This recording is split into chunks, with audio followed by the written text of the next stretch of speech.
93, Faça o que quiseres, há de ser o todo da lei. Quem me conhece sabe que eu gosto muito da obra do Crowley. E em 2010 eu tive curiosidade de ler esse livro, O Diário de um Viciado em Drogas. Mas na época eu não tinha encontrado nenhuma versão em português. Só achei essa versão em inglês, imprimi esse calhamaço, peguei o dicionário e saí para ler em inglês direto. Eu me fascinei pela história, o modo como ele relaciona situações e conceitos filosóficos, existenciais, baseando-se em si mesmo e nas pessoas que conviviam com ele na época, e por sua própria experiência com o uso das substâncias. Então, desde aquela época, tinha ficado guardada na minha memória, nos cantinhos mais obscuros, a ideia de traduzir esse livro, realmente, de colocar no papel. Já que eu não vi ninguém tomar essa iniciativa antes, foi quando eu me vi em isolamento social. A pandemia chegou e na primeira semana meu computador pifou, deu pau, no meio de um projeto de edição de vídeo. Quer dizer, fiquei sem poder editar meus vídeos, mixar minhas músicas, entrei quase em desespero. Vou fazer o que na pandemia? Como vou consertar meu computador? Não tinha o que fazer.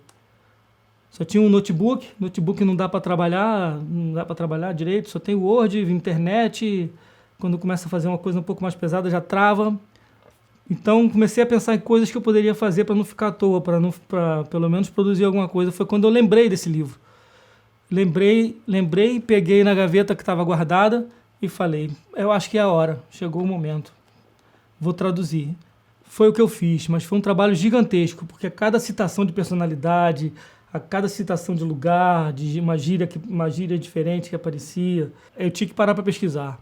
Tem que lembrar que esse livro foi escrito na década de 20 do século passado, há mais de 100 anos, quase 100 anos, 100 anos.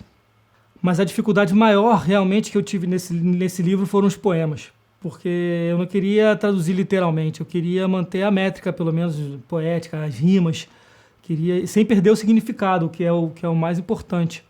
Então eu perdi um tempo legal em cima disso. Mas eu acho que valeu a pena, ficou um resultado que eu acho que eu gostei, ficou bem legal. Mas depois que eu terminei, ficou aquele vazio, sabe como é que é, né? Eu nasci computador para trabalhar no estúdio, até agora não consertaram. Eu resolvi então compartilhar o resultado. Eu vou fazer a leitura desse livro completa, ilustrado e comentado em vídeo para quem tiver interesse de acompanhar. Esse primeiro vídeo contém o primeiro capítulo e eu vou tentar fazer sempre um capítulo por vídeo. Se der, na medida do possível, se eu não conseguir, eu vou avisando. Sobre o Crowley não vou me alongar. Existem inúmeros sites, livros, textos, até vídeos por aí que vocês podem procurar para saber mais sobre ele. Eu vou focar nesse livro. Eu vou focar na leitura desse livro. Talvez um dia, se houver interesse, eu possa vir a contar a minha experiência com a obra dele, mas esse não é o objetivo desse vídeo específico. Eu recomendo a biografia escrita pelo Johann Reiss, chamada Aleister Crowley e a biografia de um mago. Agora, uma curta explicação e um alerta sobre esse livro específico. O abandono da leitura desse livro antes do fim pode trazer impressões muito erradas. Às vezes, pode parecer que o Crowley faz apologia ao uso das drogas, pode parecer que ele condena o uso das drogas, mas na verdade o que ele faz é descrever os efeitos em nível físico, psicológico, social, mental, de uma forma completa e sob o ponto de vista telemita. Ele divide esse romance em 3 volumes, Paraíso, Inferno e Purgatório. Para chegar às conclusões corretas é imprescindível chegar até o final. É um livro que trata de escravidão, mas também de libertação. Espero conseguir prender a atenção de vocês ao ler do mesmo modo que esse livro prendeu a minha atenção. O Amor é a Lei, Amor sob Vontade. O Diário de um Viciado em Drogas, por Aleister Crowley. Para Alostrael, Virgem guardiã do Sangraal na abadia de Telemann em Telepailos, e para Astarte Lulu Panteia, a nossa mais jovem membro, dedico essa história, hercúleo trabalho para libertar a humanidade de todas as formas de escravidão. Prefácio. Esta é uma história real. Foi reescrita na medida necessária a fim de resguardar pessoas. É uma história terrível, mas é ao mesmo tempo uma história de esperança e beleza. Revela com surpreendente clareza o abismo em que nossa civilização estremece. Mas a mesma luz que ilumina o caminho da humanidade é nossa própria culpa ao passar dos limites. Essa história é também verdadeira não apenas para um tipo específico de fraqueza humana, mas por analogia para todos os tipos, e para todos eles há apenas um caminho de salvação. Como Glanville diz, O homem não se entrega aos anjos, nem se submete à morte inteiramente, senão pela fraqueza de sua débil vontade. Faça o que quiseres, há de ser o todo da lei. Aleister Crowley. Livro 1, Paraíso. Capítulo 1, A Night's Out, em inglês. Não existe uma tradução literal para isso. Seria algo como a noitada de um cavaleiro na noite, sei lá, algo tipo... a balada de um cavaleiro, a balada de noitada mesmo. Cavaleiro, um título de nobreza, não um gentleman, no caso. Vamos ao que interessa. Sim, eu certamente estava me sentindo deprimido. Não acho que isso fosse inteiramente uma reação ao dia. Claro, sempre existe uma reação após a excitação de um voo, mas o efeito costuma ser mais físico do que moral. Ninguém fala, mente-se sobre isso fumando e bebendo champanhe. Não, eu estava me sentindo bem um tipo diferente de lixo. Olhei para minha mente como os melhores aviadores aprendem a fazer e eu realmente senti vergonha de mim mesmo. Vi, contudo, que eu era um dos homens mais sortudos vivos. Guerra é como uma onda. Alguns flutuam, alguns afogam, alguns se quebram nos cascalhos nas praias, mas alguns são jogados para longe da costa, para as areias cintilantes, fora do alcance de quaisquer loucuras do destino. Deixe-me explicar. Meu nome é Peter Pendragon. Meu pai foi um segundo filho, e ele havia brigado com meu tio Mortimer quando eles eram crianças. Ele era um clínico geral em dificuldades em Norfolk, e casar não fez as coisas serem melhores para ele. Contudo, ele juntou dinheiro suficiente para me dar um pouco de educação, e com a eclosão da guerra eu tinha 22 anos e havia acabado de passar do intermediário para o doutorado em medicina na Universidade de Londres. Então, como eu disse, a onda veio. Minha mãe foi para a Cruz Vermelha e morreu no primeiro ano da guerra. Foi tanta confusão que eu só soube disso 6 meses depois. Meu pai morreu de influenza, logo após o armistício. Eu fui para o serviço aéreo. Era muito bom, embora de alguma forma eu nunca tivesse certeza de mim mesmo ou de minha máquina. O comandante do meu esquadrão costumava me dizer que eu nunca seria um verdadeiro aviador. Coisa velha, ele disse, você não tem instinto, qualificando o substantivo com um adjetivo totalmente sem sentido, que de alguma forma conseguiu tornar sua sentença altamente esclarecedora. Você se safa, ele disse, é porque você tem um cérebro analítico. Bem, eu suponho que eu tenha. É assim que eu venho escrevendo isso. De qualquer forma, quando a guerra terminou, eu recebi um título de cavaleiro, que ainda acredito firmemente ter sido devido a um erro administrativo por parte de algum oficial. Meu tio Mortimer viveu de acordo com seu modo crustáceo, um mal-humorado, rico, melancólico, velho solteiro. Nunca ouvimos uma palavra a respeito dele. Então, cerca de 1 ano atrás, ele morreu. E eu descobri, para minha surpresa, que eu era o único herdeiro de seus 5 ou 6 mil libras por ano, e dono da Barley Grange, que é realmente um lugar muito agradável em Kent. Perto o bastante para ser conveniente para o mais próspero jovem da cidade que eu me tornei. E o melhor de tudo, tinha um lago artificial grande o bastante para ser um aeródromo para o meu hidroavião. Eu posso não ter um instinto para voar, como dizia Cartwright, mas é o único esporte que eu curto. Golfe? Quando se sobrevoa um campo de golfe, aquelas pessoas parecem aterrorizantes, como pigmeus solenes. Agora sobre minha depressão. Com o fim da guerra, fiquei sem um tostão, sem emprego, totalmente deteriorado pela guerra, mesmo se eu tivesse dinheiro. Para prosseguir com meu hospital, desenvolvi uma psicologia inteiramente nova. Sabe como você se sente quando está em batalhas duelando no ar? É como estar separado de todo o resto. Não há nada no universo além de você e o alemão que você está tentando atingir. Há algo realmente divino nisso. E quando eu me vi andando nas ruas de um país agradecido, eu me tornei um animal completamente diferente. De fato, eu costumava pensar que não havia nenhum eu afinal, que nós somos simplesmente os meios de expressão de algo maior, que ao pensar que somos nós, somos simplesmente as vítimas de uma ilusão. Bem, o que mais incomoda é o fato óbvio de que eu me tornei um desesperado animal selvagem. Estava faminto demais, por assim dizer, até para desperdiçar algum tempo pensando amargamente sobre as coisas. E então vieram as cartas dos advogados. Isso foi outra experiência nova. Eu antes não fazia ideia das profundezas a que a servilidade humana poderia descer. A propósito, Sir Peter, disse Sr. Rolfe, iremos, claro, demorar um pouco para resolver essas questões. É um pecúlio muito grande, mas eu pensei que com os tempos como estão, você não se ofenderia, Sir Peter, se lhe entregássemos um cheque aberto com 1000 libras para continuar com isso. Foi só quando eu saí pela porta do escritório dele que eu percebi o quanto ele queria meus negócios. Ele não precisava ter se preocupado. ele tinha gerenciado os negócios do pobre e velho tio Mortimer bem o bastante todos aqueles anos. Não é provável que eu devesse me preocupar em colocá-los nas mãos de um novo homem. A coisa que realmente me agradou em todo aquele negócio foi a cláusula no testamento. O velho caranguejo tinha estado sentado em seu clube durante todo o período da guerra, agredindo todo mundo que ele via, e ainda ele estava acompanhando os meus passos. Ele deixou escrito no testamento que me tornou seu herdeiro pelo esplêndido serviço que eu prestei para o nosso amado país em sua hora de necessidade. Esta é a verdadeira psicologia celta. Quando acaba a conversa, há algo que não se necessita pronunciar palavra, mas atravessa a terra e vai direto ao centro. E agora vem a parte engraçada do negócio. Eu descobri para meu espanto que o animal selvagem caçando emprego tinha sido afinal um animal bastante feliz ao seu modo, assim como Deus desesperado batalhando no ar, jogando cara e coroa com a vida e a morte, tinha sido feliz. Nenhum daqueles homens poderia se deprimir pelo infortúnio, mas o jovem próspero da cidade era uma criatura muito inferior. Tudo mais ou menos o chateava, e ele definitivamente se irritava com uma costeleta passada do ponto. A noite que eu conheci Lu no café Wisteria, eu me transformei em uma espécie de maçante estupor zangado.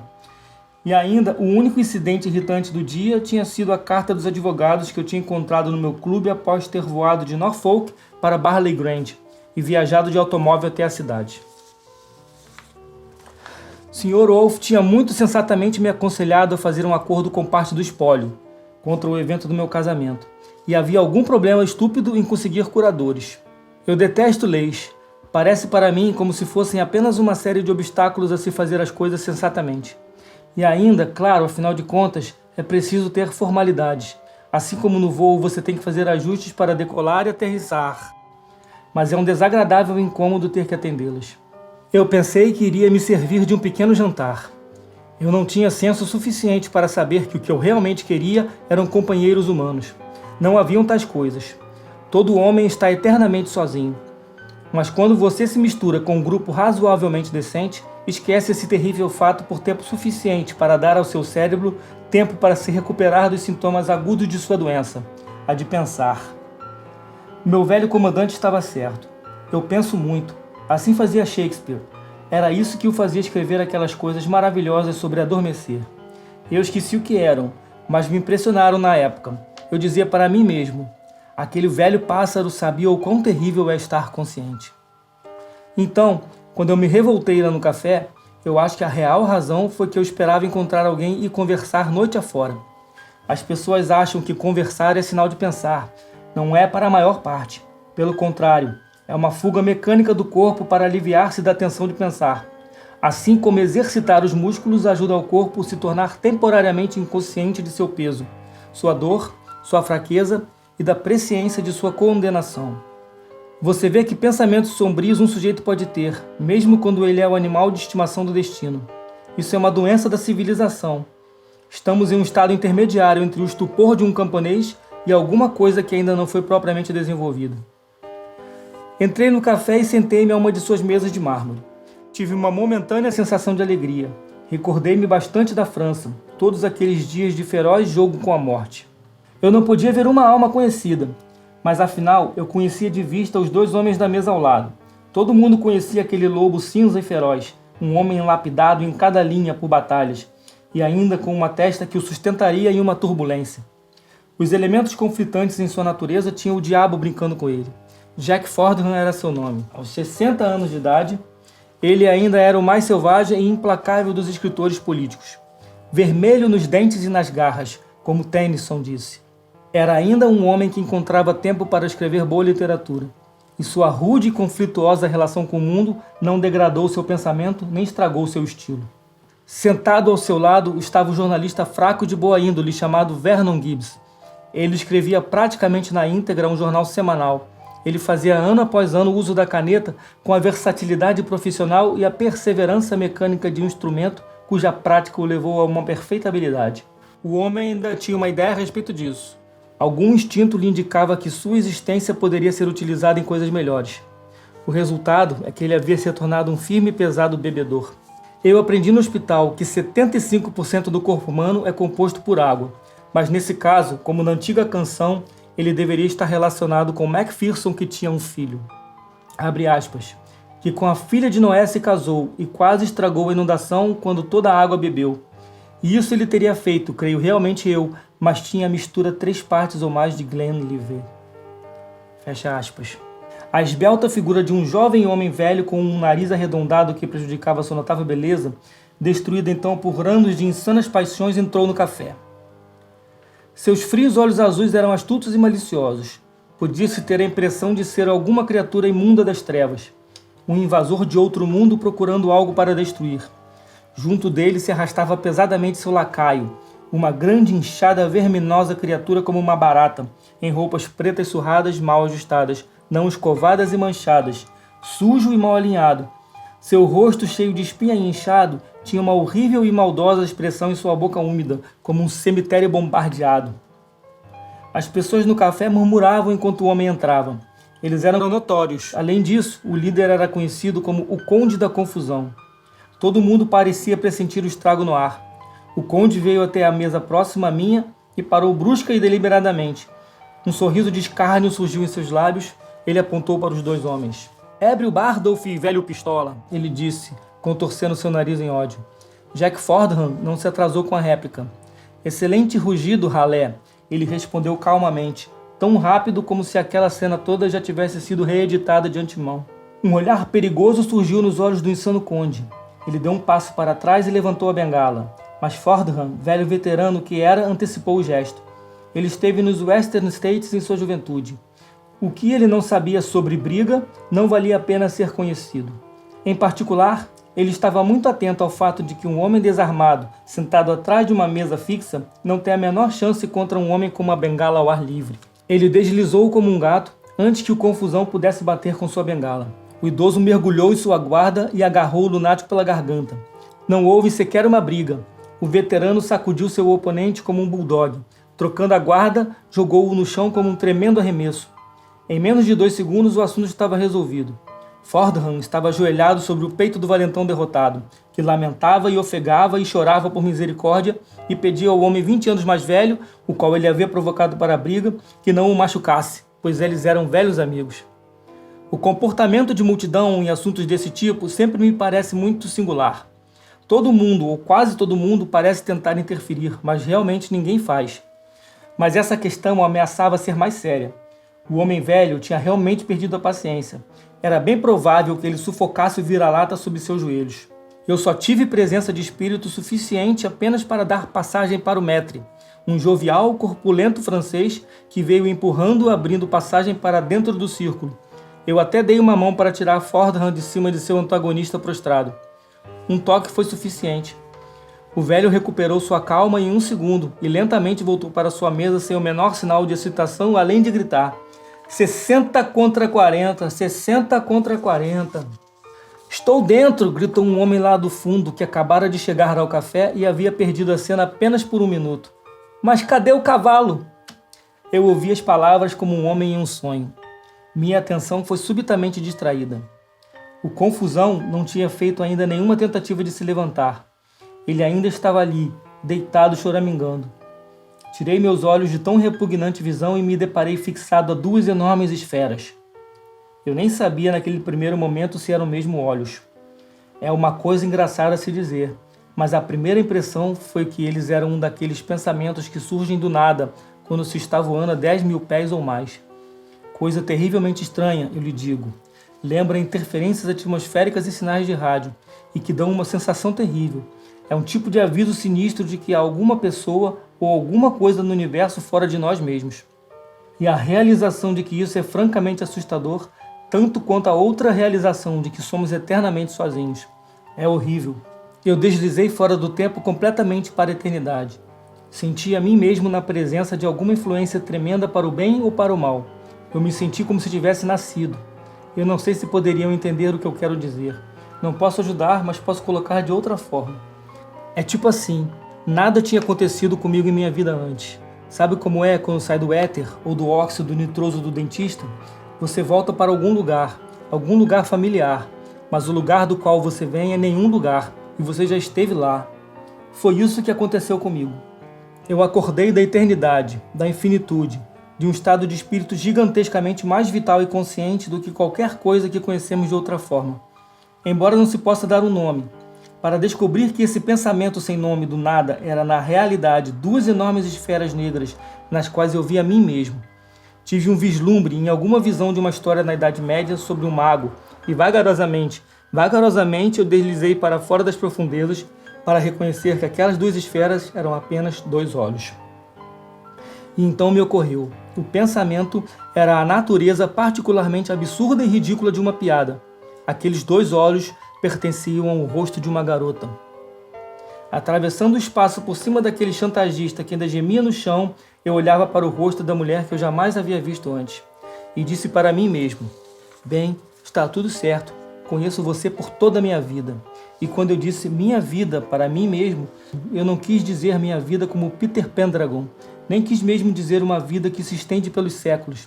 Eu quis dizer um tipo diferente de vida qualquer coisa, com a qual os séculos não têm nenhuma relação.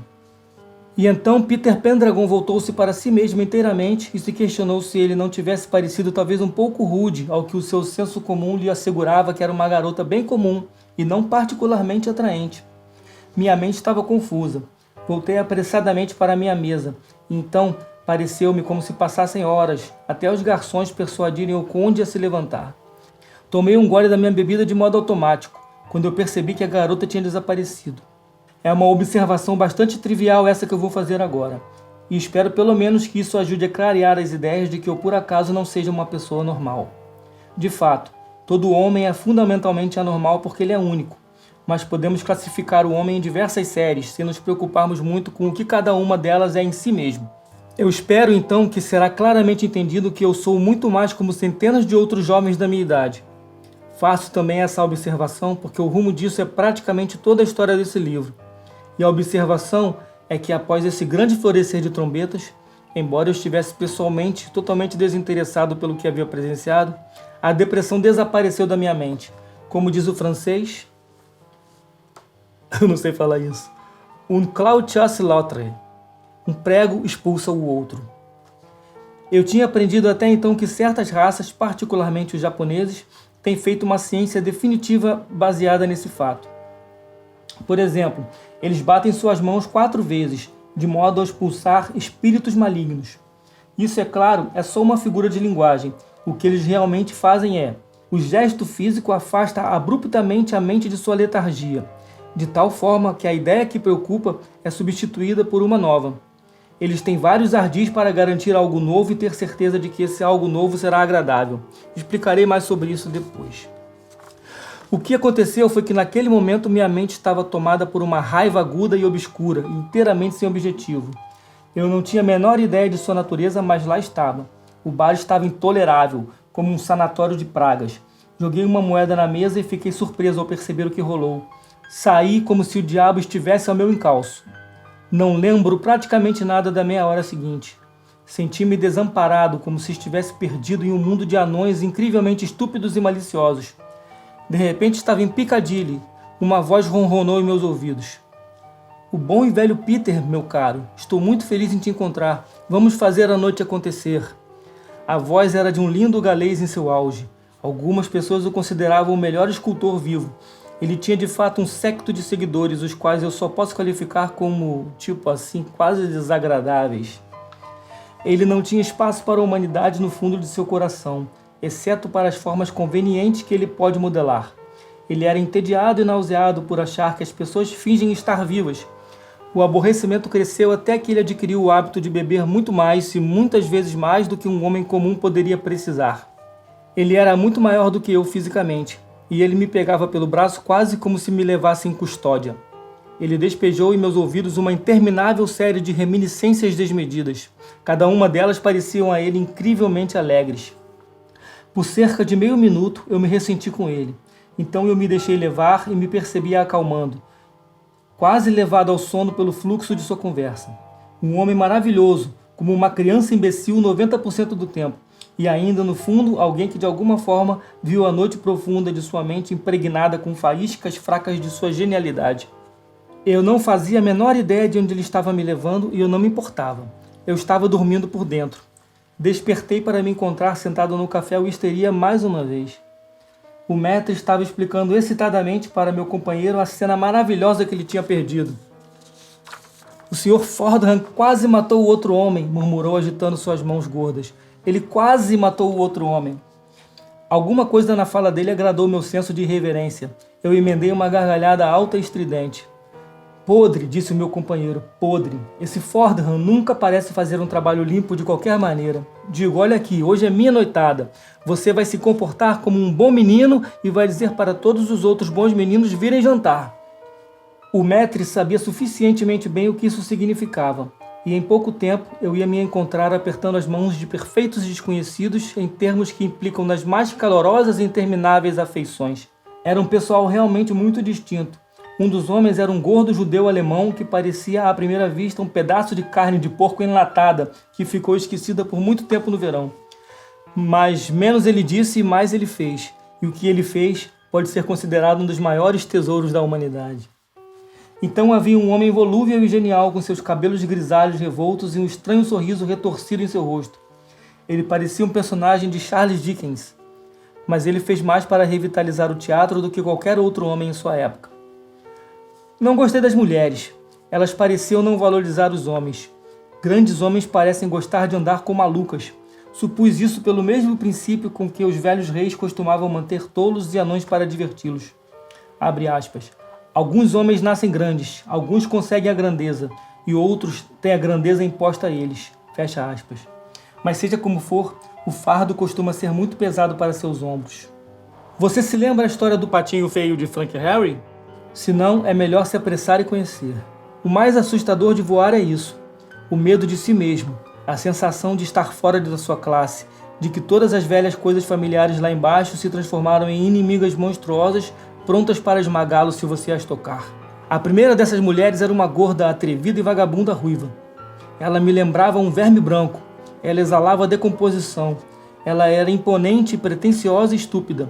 Ela se considerava uma grande autoridade em literatura, mas todo seu conhecimento era apenas papagaiada, e suas próprias tentativas nessa direção eram as bobagens mais deploráveis e tristes que já haviam sido impressas, mesmo pela camarilha tagarela que ela financiava. Em seus ombros nus estavam as mãos de uma pequena e magra mulher, com um rosto bonito e comum e um jeito bem infantil. Ela era uma mulher alemã de classe baixa. Seu marido era um influente membro do parlamento.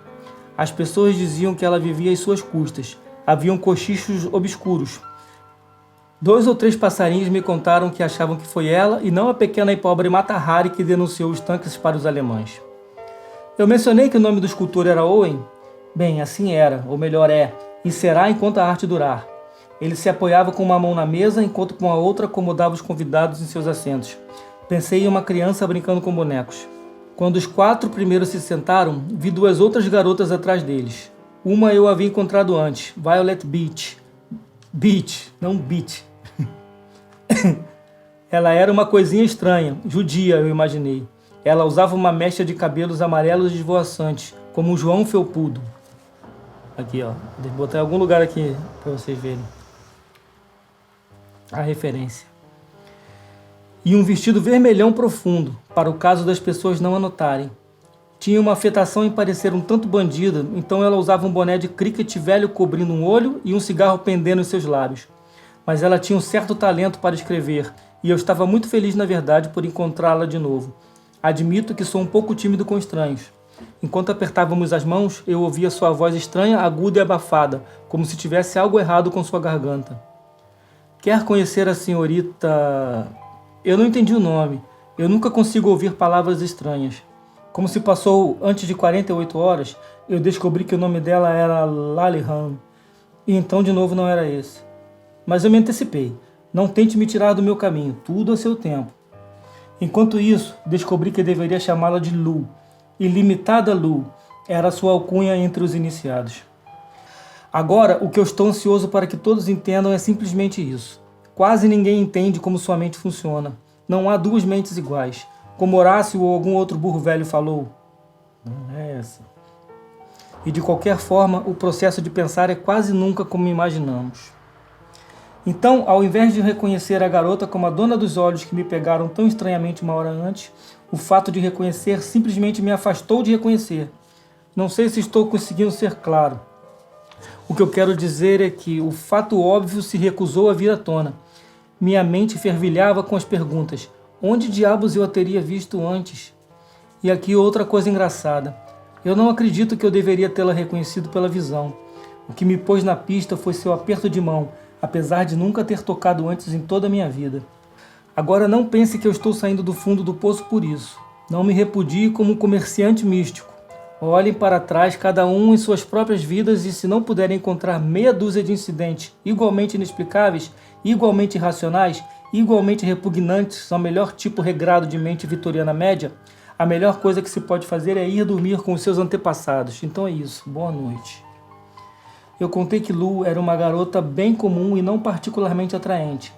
Lembrem-se que esse foi o primeiro pensamento de minha mente carnal, a qual, como São Paulo dizia, é inimizade contra Deus. Minha real primeira impressão tinha sido a extraordinária experiência psicológica na qual todas as palavras são inadequadas. Sentei ao lado dela. Deliciava-me a olhar enquanto ela balbuciava. Percebi minha mente carnal revirada pela atração. Ela não era certamente uma mulher bonita pelo ponto de vista de uma plateia de auditório. Havia algo indefinivelmente mongólico em seu rosto. A face era plana, os ossos da bochecha altos, os olhos oblíquos, o nariz largo, curto e vital. A boca era uma curva longa, fina e ondulada como um furioso pôr do sol. Os olhos eram pequenos e verdes, com uma maliciosa expressão élfica. Seu cabelo era curiosamente descolorido e muito abundante. Ela havia enrolado grandes cordas na cabeça. Lembrava-me a blindagem de um dínamo. Produzia um efeito esquisito, essa mistura do mongólico selvagem com o tipo nórdico selvagem. O estranho cabelo dela me fascinava. Era aquele tom delicado de loiro, tão fino. Não, eu não sei como falar para vocês sobre isso. Eu não posso pensar nisso sem que fique tudo confuso. Poderia se perguntar como ela estava lá. Via-se de relance que ela não pertencia àquele conjunto. Refinamento, quase aristocrata. Seus menores gestos eram como um esplendor. Ela não tinha afetação por ser artista. Ela gostava daquelas pessoas do mesmo modo que uma velha empregada metodista de Balharn poderia se interessar pelos nativos de Tonga. E mesmo assim ela pode estar no meio deles. A mãe dela não se importava. Provavelmente também do jeito que as coisas são nos dias de hoje, a mãe dela não importava. Vocês não devem pensar que estávamos todos bêbados, exceto o velho Owen. De fato, tudo que eu tinha bebido era uma taça de vinho branco. Lu não tinha tocado em nada até aquele momento. Ela tagarelava como a criança inocente que era, expondo a pura alegria de seu coração. De uma maneira comum, eu suponho. Eu deveria ter bebido um pouco mais do que bebi. E também não comi muito. Claro, eu sei agora o que era, aquele imenso fenômeno ridículo. Amor à primeira vista. De repente, fomos interrompidos. Um homem alto estava apertando as mãos de Owen do outro lado da mesa. Ao invés de usar qualquer cumprimento comum, ele disse com uma voz muito grave, clara e vibrante, como se estivesse tensionado com alguma paixão inescrutável. Faça o que quiseres, há de ser o todo da lei. Havia uma inquietação no grupo. Em particular, a mulher alemã parecia aflita pela mera presença daquele homem. Eu olhei para cima, sim, eu pude entender muito bem a mudança no clima. Owen estava dizendo: está tudo certo, está tudo certo. É exatamente isso que eu faço. Venha ver meu novo grupo. Farei um novo desenho seu algum dia, outra hora, está tudo certo. Alguém apresentou o homem que chegou. Senhor King Lamos, e murmurou nossos nomes. Sente-se aqui, disse Owen. O que você precisa é de uma bebida. Conheço-o perfeitamente bem. Conheço-o há anos e anos e anos. E eu sei que você teve um bom dia de trabalho e por isso ganhou uma bebida. Sente-se agora, vou chamar o garçom. Olhei para Lamos, que não tinha pronunciado uma palavra desde seus cumprimentos iniciais. Há alguma coisa apavorante em seus olhos. Eles não focam no primeiro plano. Eu era apenas um incidente de insignificância absoluta em uma paisagem ilimitada. Seus olhos estavam paralelos. Eles olhavam para o infinito. Nada importava a ele. Eu odiei a besta. Nesse meio tempo, o garçom se aproximou. Desculpe-me, senhor, ele disse para Owen, que tinha pedido um brandy 65. Parecia que já eram 8 horas e 43 minutos e 13 segundos depois do meio-dia. Não sei o que é a lei. Ninguém na Inglaterra sabe o que é a lei. Nem mesmo os tolos que fazem as leis. Não estamos sob as leis e não desfrutamos das liberdades que nossos pais nos legaram. Estamos sob um complexo e fantástico sistema de administração policial, quase tão pernicioso quanto qualquer coisa até mesmo na América. Não se desculpe, disse Lamos para o garçom em um tom frio e distanciado. Essa é a liberdade pela qual lutamos. Eu estava inteiramente do lado do orador. Eu não quis beber a noite inteira. Mas agora que me disseram que não podia beber, eu queria invadir suas malditas adegas e lutar contra a polícia metropolitana, subir no meu avião e jogar algumas bombas na velha e estúpida Câmara do Parlamento. E ainda assim, eu não tinha nenhuma simpatia por aquele homem. O menosprezo em seu tom de voz me irritava. Ele era desumano de alguma forma, foi isso que me contrariou. Ele se voltou a Owen. Melhor vir ao meu estúdio, ele falou pausadamente. Eu tenho uma metralhadora usada na Scotland Yard. Owen levantou-se com entusiasmo. Terei o maior prazer em ver qualquer um de vocês lá, continuou Lamos. Eu lamentaria até o dia da minha morte se eu fosse o meio, mesmo sem culpa, de acabar com uma festa tão perfeita. O convite soou como um insulto. Fiquei com as orelhas quentes. Eu só podia me controlar o bastante para pedir desculpas formais de algum tipo. De fato, havia uma reação bastante curiosa em toda a festa. O judeu alemão levantou-se de uma só vez. Ninguém mais se mexeu. A raiva ferveu meu coração. Eu entendi instantaneamente o que havia acontecido. A intervenção de Lamos tinha automaticamente dividido a festa entre gigantes e anões. E eu era um dos anões. Durante o jantar, a senhora Webster, a mulher alemã, mal tinha falado o tempo todo. Mas assim que os 3 homens deram as costas, ela comentou acidamente. Não acho que devemos nossas bebidas ao Sr. King Lamos. Vamos ao Smoking Dog. Todo mundo concordou com entusiasmo. A sugestão parecia ter aliviado a tensão tácita.